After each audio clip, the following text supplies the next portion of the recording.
Ya, oke, baik teman-teman, semua sahabat Afisaf Elektronik Kota Bagu. Jadi untuk sore hari ini, eee, kita akan coba, merespon ya untuk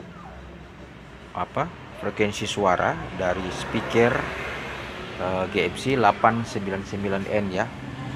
Karena pada waktu yang lalu saya membuat konten tapi hanya mereview beberapa bagian aja.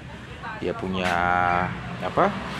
fungsi speaker dan fitur-fiturnya, tombol-tombolnya ini bersama dengan dia punya fungsi lainnya dari speaker ini ya, itu power supply-nya dan sebagainya. Nah, sekarang saya akan coba merespon ya melalui data bagaimana dia punya rentang frekuensi ya. Jadi direspon untuk rentang frekuensi suaranya untuk speaker ini, karena speaker semuanya ini bisa kita ukur ya untuk rentang frekuensinya melalui beberapa data atau beberapa aplikasi untuk mengukur. Karena titik yang paling utama untuk mengukur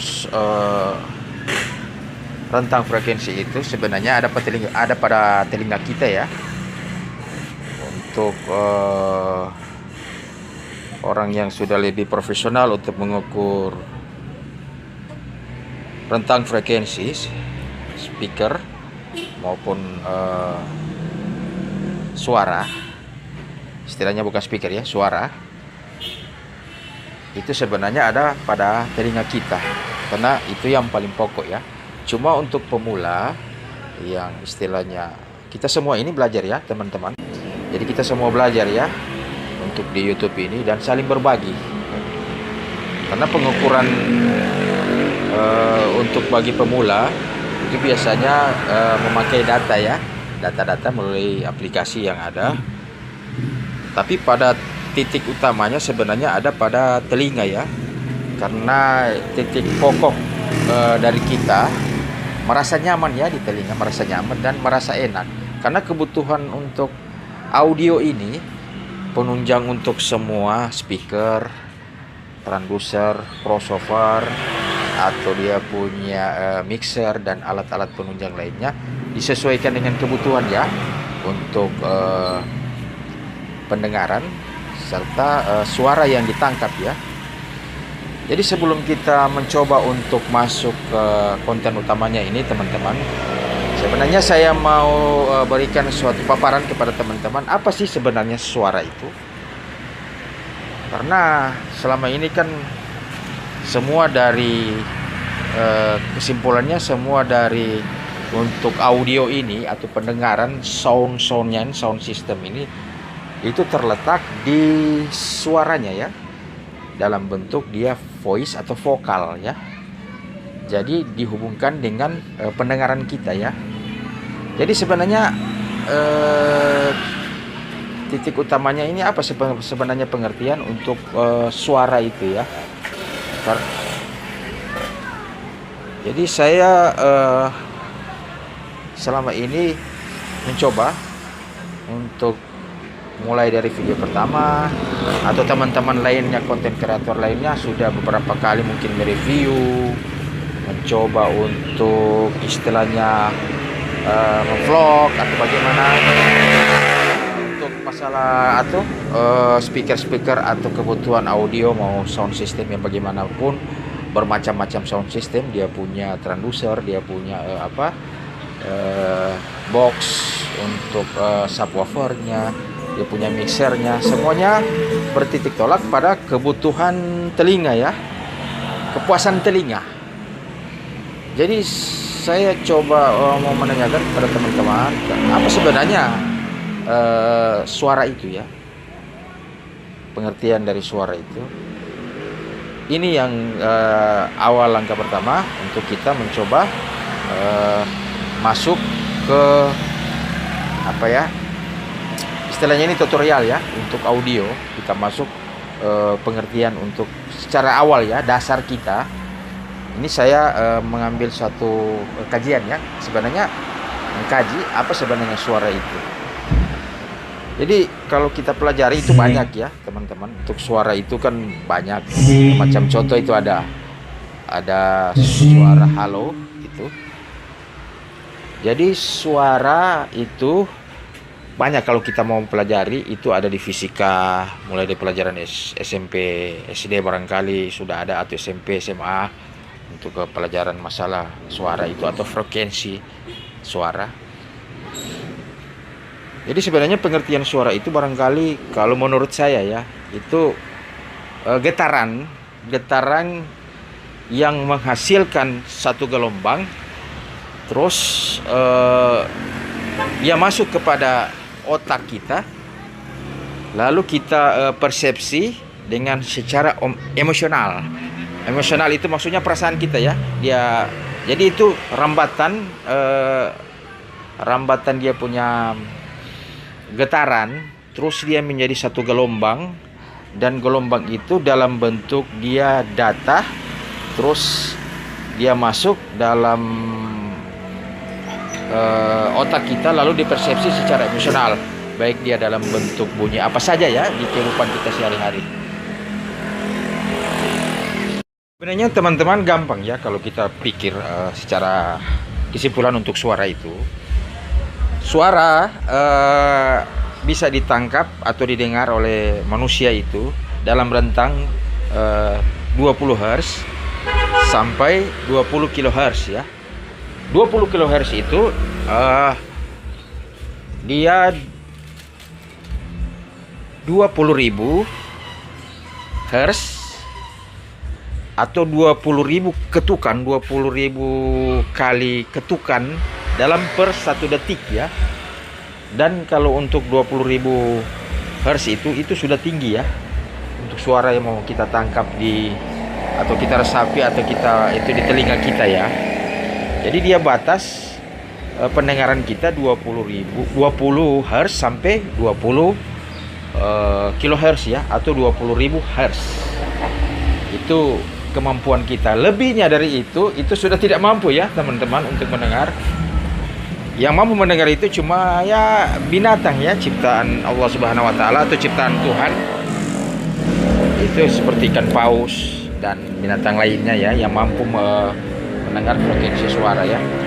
Jadi oke teman-teman, saya tidak lama-lama untuk ini saya hanya memberikan paparan secara singkat untuk pengertian suara. Terus untuk cara untuk kita merespon bagaimana nilai atau data frekuensi yang ada di setiap alat pendukung audio ya. Oke baik teman-teman, jadi sekarang kita akan mengukur ya untuk respon frekuensi dari speaker 899N ini ya. Jadi untuk mengukurnya tidak terlalu ribet dan tidak terlalu sulit ya teman-teman. Kita tidak memakai langsung dengan mic-nya. Mic-nya ini udah ada, dia punya untuk merekam dari handphone ini Android. Terus kita dikasih dekat ya dengan speaker GMC 899N ini ya. Jadi secara langsung dia terukur ya. Kita tidak memakai terlalu ribet memakai kabel atau apalah sebagainya. Kita pakai ajak media Bluetooth karena kita hanya mengambil suara ya, suara untuk direspon nilai data frekuensinya ya dari speaker ini, baik dia punya low maupun dia punya high-nya ini ya, serta middle-nya. Oke baik teman-teman, jadi untuk alat ukur ini dia hanya menunjukkan bagaimana kita mengenali frekuensinya, terus kita mengenali dia punya karakter ya, dan karakter suara ya dari speaker ini. Ini saya bersuara, ini alat ini sudah, ini cacing-cacingnya ini ya, dia punya kurvanya ini, frekuensi sudah terukur ya. Ini ada teman-teman. Ini suara dari saya ya, terukur. Tapi kalau kita untuk mengukur langsung, kita coba ya. Kita coba pakai pink noise ya, langsung pink noise. Iya. clipping noise-nya. Terus kita coba besarkan. Jangan lupa ya teman-teman, untuk dia punya intensitas suara bass dan treble-nya ini dikasih di tengah aja ya, supaya dia flat. Jadi kita bisa mengukur dia punya frekuensi keluar ya, suara ini.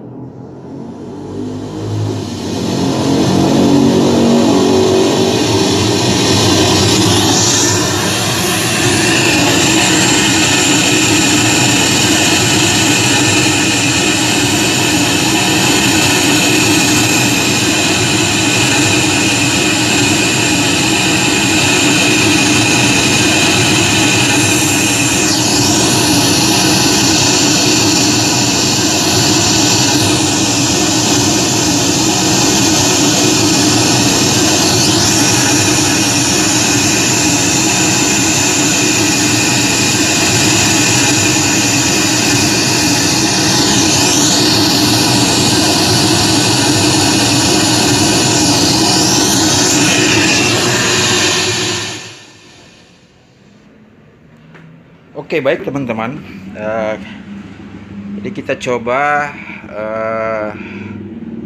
melihat dia punya kurva atau data frekuensinya ini ya, untuk low-nya ya. Jadi untuk low-nya ini saya itu agak buram sedikit ya. Ini untuk respon suaranya ini. Jadi teman-teman, dia di 440 Hz ya. Jadi dia respon untuk suara, resonansi suara dari ruangan ini. Apabila kita hidupkan speakernya ini, kita hidupkan, kita cek soundnya, kita tes suaranya. Jadi resonansi dari suara di tempat ini daya keluarnya untuk data frekuensi dari speaker GMC ini untuk low-nya ini. Jadi ini dia ya teman-teman, low-nya ini nilai terendah ya. Jadi dia punya maksudnya nilai terendah dari bassnya dia ya. Jadi dia bass keluaran suaranya. Jadi dia di angka ini 440 Hz ya. Coba kita lihat yang ini garis kuningnya, barangkali dia punya nilai tertinggi. Terus ini dia punya respon yang untuk saat ini kita kita dengarkan secara langsung. Jadi dia teman-teman 263 Hz ya, 33%. Jadi dia belum 100% ya, karena hanya saya mencoba mengalurkan suara belum full sepenuhnya ya. Jadi hanya dia respon 33%. Jadi 260, coba saya dekatkan, 263 Hz ya dia punya low-nya. Terus ini yang putih ini resonansi suara dari sekitaran sini ya, baik suara itu kendaraan yang di luar atau suara yang ada di sekitar sini. Jadi respon frekuensinya ini untuk garis merahnya yang di bawah ini teman-teman, ini dia punya karakter resonansi, karena speaker ini kan kita taruh di bawah, di lantai ya, bawah lantai. Jadi suaranya dia dari bawah sini ya. Jadi dia untuk pengukurannya ini, coba kita klik yang ini ya, berapa dia punya 177, coba saya sorry ya teman-teman, kita zoom lebih dekat. Jadi dia sekitar 177,80 sekian ya. Jadi dia 6,7% ya, dia punya respon pantulan suara dari bawah. Jadi setiap tempat yang kita ambil atau kita mendengar suaranya itu, ini kan cuma data. Jadi dia cuma data dari pengambilan data respon frekuensi dari speaker GMC 899N ini ya. Ini hanya secara luasnya ya teman-teman, saya paparkan dan saya berikan keterangan. Apabila kita kebutuhan untuk di lapangan atau di konser, atau kita keperluan di tempat-tempat lainnya, atau kebutuhan untuk podcast, atau kebutuhan untuk lain-lainnya, itu lain juga ya, dia punya nilai data frekuensi. Karena di alam ini kan suaranya ini kan resonansinya kita bisa tangkap. Dan yang paling utama, saya bilang pertama tadi, telinga kita ya. Jadi telinga kita itu kemampuan untuk merespon manusia, kemampuan manusia untuk merespon satu data frekuensi itu, jadi hanya 20 Hz sampai 20.000 Hz atau 20 kHz ya dia. Jadi itu dia punya apa ya. Makanya kan untuk alat penunjang audio ini dibuatlah crossover, karena crossover itu fungsinya secara luas ya, secara garis besar dia membagi serta membatasi tiap box atau speaker yang ada ini ya teman-teman. Ini contohnya, ini kan speaker aktif portable, speaker portable atau aktif. Tapi kalau speaker pasif dengan menggunakan alat menggunakan mixer, terus ada crossovernya. Fungsi dari crossover itu dia membagi tiap nilai frekuensi dari tiap-tiap box ya, atau dia membatasi. Terus teman-teman, setelah itu secara garis besar dan secara singkatnya itu bisa lebih luasnya itu di DLMS ya. Jadi itu management speaker, direct management speaker, itu lebih luasnya ya, karena di alat itu dia secara garis besarnya istilahnya menjaga intensitas suara ya, jangan sampai dia over. Jadi bila mana ada operator pemain audio untuk menjalankan dapur audionya, apabila ada overtone dari suara, misalnya bassnya, treble-nya, atau ada komponen-komponennya atau komponen audionya dia overtone suara, jadi fungsi dari DLMS itu dia mendelay atau dia membatasi ya, istilahnya dia jangan sampai dia over ya. Jadi bila sudah terlanjur over, misalnya fader dari mixer itu overtone suara, jadi asal saja ditekan. Saya teman-teman tidak bisa menjelaskan karena mungkin mixernya tidak ada di sini. Jadi itu fungsi dari alat DLMS itu, atau menyangkut crossovernya itu lainnya. Jadi dia membatasi serta dia mendelay ya, supaya tidak terjadi over bahkan kerusakan ya untuk ini. Karena ujung-ujungnya kan jebol nanti dia punya ini ya, woofernya atau subwoofernya bisa jebol ya kalau kita overtune untuk istilahnya untuk bassnya, treble-nya, atau di bagian-bagian daripada istilahnya alat dari mixer tersebut ya, bagian-bagian audio penunjangnya.